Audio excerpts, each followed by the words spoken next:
For more on this, Amr Darrag, Egypt's former Minister of Planning and International Cooperation, joins me now from Istanbul. Thank you so much for your time this morning. Now, this Egyptian government has a history of detaining journalists. Why do you think there was a raid on the Turkish news agency?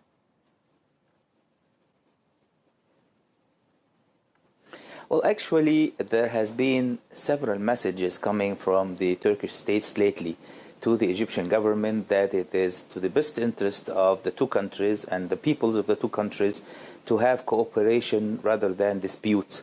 And as a matter of fact, the latest agreement between Turkey and Libya regarding the economic zones is working to the favor of Egypt.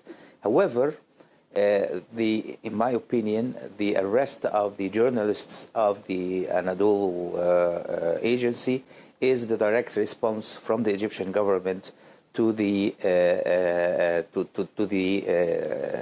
notions that are coming from the Turkish government and the Turkish officials. The Egyptian officials actually prefer to work with the Emirati government to undermine the Libyan stability. And that, of course, is working against what Turkey is trying to do. No matter what, or no matter how, this is against even the interests of the Egyptian people. So, in my opinion, that was a clear message from the Egyptian government that they are rejecting any kind of cooperation or coordination with Turkey in this regard. Now, how does that then affect the tense relationship between Turkey and Egypt?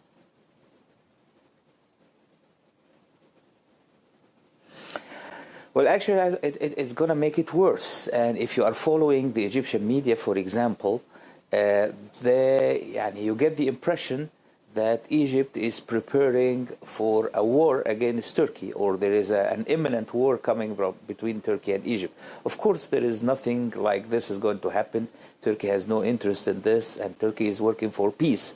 And actually, even Egypt is not planning to do that, but they are raising the national interest within Egypt that there is some sort of coalition that is coming between Egypt and Turkey.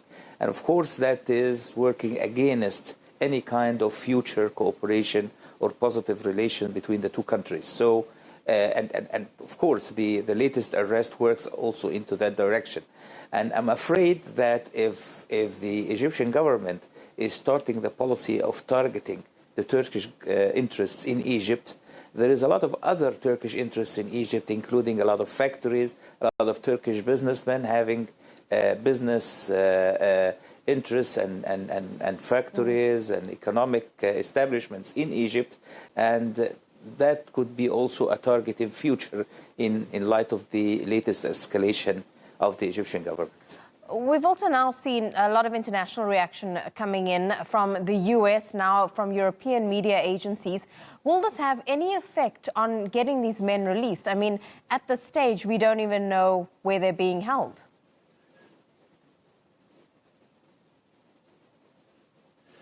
The problem is that the reactions from the international community have always been, in terms of just talk.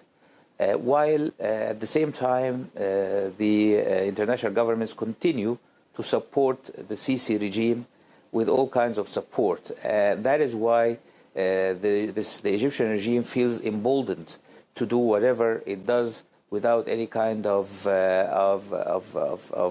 somebody stopping them from doing that. Actually, the latest crime that was committed by the Egyptian government, a U.S. citizen, just 2 days ago, just died in prison in Egypt.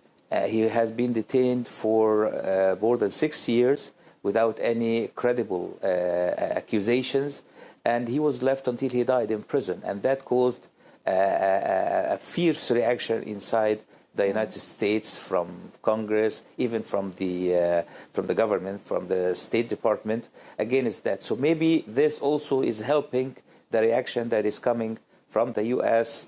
against the arrest of the journalists, the Turkish journalists in Egypt. Okay, we'll have to leave it there. Amr Darrag, live to us from Istanbul. Thank you so much for your time. We really appreciate it.